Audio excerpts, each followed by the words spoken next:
In this lesson, we're going to be discussing the musical alphabet. The musical alphabet contains only 12 tones, 7 of which are simply the letters A through G.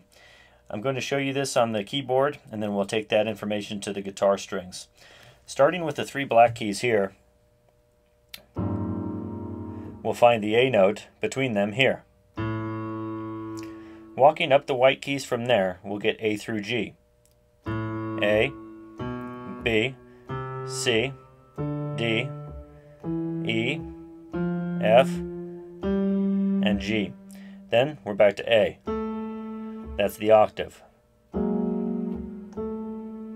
Again, between the 3 black keys there. Now what we need to do in order to walk up a guitar string and find all the notes on the guitar is to add the black keys. So after each of the white keys, I'm going to hit the black keys as well, starting with the A. Next is A sharp. B does not have a sharp, so it goes directly to C. C sharp to D. D sharp to E. Also does not have a sharp, directly to F now. F sharp, G, G sharp, and back to A. Now let's take this exercise to the open A string on the guitar. This would look exactly the same as we hit each fret on a single string. Starting with the open A, we will then go to the first fret, which would be a black key on the keyboard, A sharp. Then we'll go to the next white key on the keyboard, which is B note. B does not have a sharp, so it goes directly to C. C sharp is next, a black key. I'll jump over with my index finger to the 5th fret now, which gives me D, then to a black key on the keyboard, which is D sharp. Next is E. E does not have a sharp, so it goes directly to F. F sharp is next. I'm going to jump over with my index finger again. Then to the G, G sharp, and finally the octave, A again.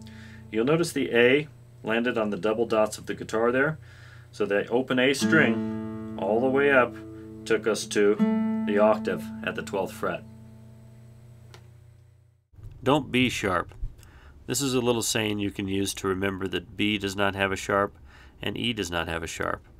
Any other letters you encounter will have a sharp. You'll notice in this next diagram B and C are always next to each other, and E and F are always next to each other. Every other letter has a sharp between it. Try walking up the E string just as we did before on the A string, saying the letters to yourself out loud all the way up to the 12th fret. Then try again on the D string and the other strings as well. One of your main goals should be to attempt to jam or play music in key with other musicians. In this diagram here, you'll see all of the sharps have been removed. This is a great exercise to walk up the individual strings just as we did before, but this time skipping all of the sharps and just walking up alphabetically through the letters. Try this on individual strings and say the letters to yourself out loud as you go. Visualize the piano keyboard as you practice each of these strings individually. Walk your way through the letters saying them out loud to yourself, and this will develop a great visualization of the fretboard. This concludes our lesson on the musical alphabet.